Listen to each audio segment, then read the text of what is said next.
কাযাবাত সামুদ বিতাগওয়াহা। ওই সামুদ গোত্রের লোকগুলোর ঘটনা আল্লাহ রাব্বুল আলামিন এই সূরা শামসের মধ্যে বলেছেন। আমরা নবী মুহাম্মদ রাসূলুল্লাহ সাল্লাল্লাহু আলাইহি ওয়াসাল্লামের উম্মত, আমাদের কেন এই ঘটনা আনলেন? বলে যারা কুলসিতের মধ্যে রয়েছে, যারা অন্ধকারের মধ্যে রয়েছে, তারা তোমরা সবাই ধ্বংসের মধ্যে রয়েছে। জোরে বলেন নাউযুবিল্লাহ।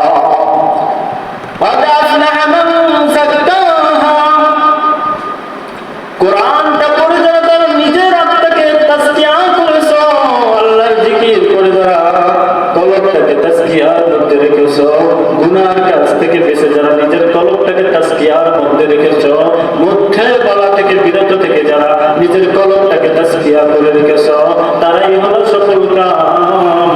আর যারা কুলসিত করে ফেলেছো, তাদের জন্য আমার আল্লাহ রাব্বুল আলামিন সামুদ গোত্রের একটা উদাহরণ দিয়ে দিয়েছে।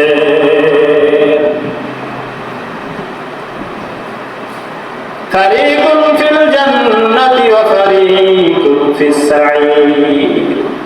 একটা রাস্তা জান্নাতের রাস্তা, একটা রাস্তা জাহান্নামের রাস্তা, একটা রাস্তা আবু জাহেলের রাস্তা, একটা রাস্তা নবী মুহাম্মদ রাসূলুল্লাহ সাল্লাল্লাহু আলাইহি ওয়াসাল্লামের রাস্তা।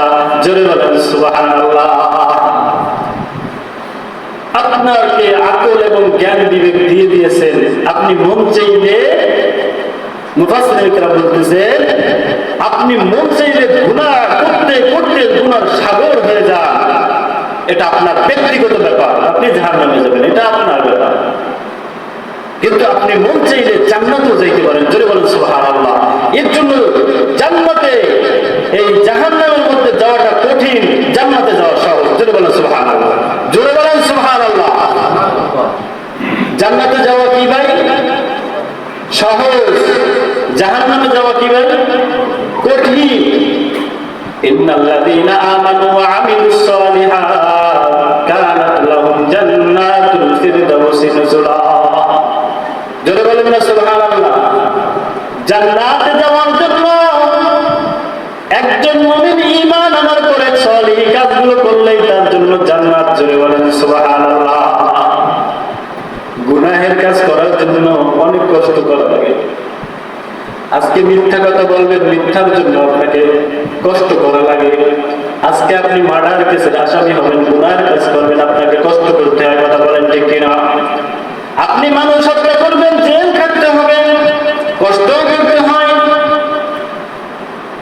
আপনি দুনিয়ার মধ্যে জিনার কাজ করবেন, জিনার কাজ করে লুকিয়ে লুকিয়ে থাকতে হয়। কিন্তু আমার আল্লাহ রাব্বুল আলামিন তো দেখে ফেলেছেন।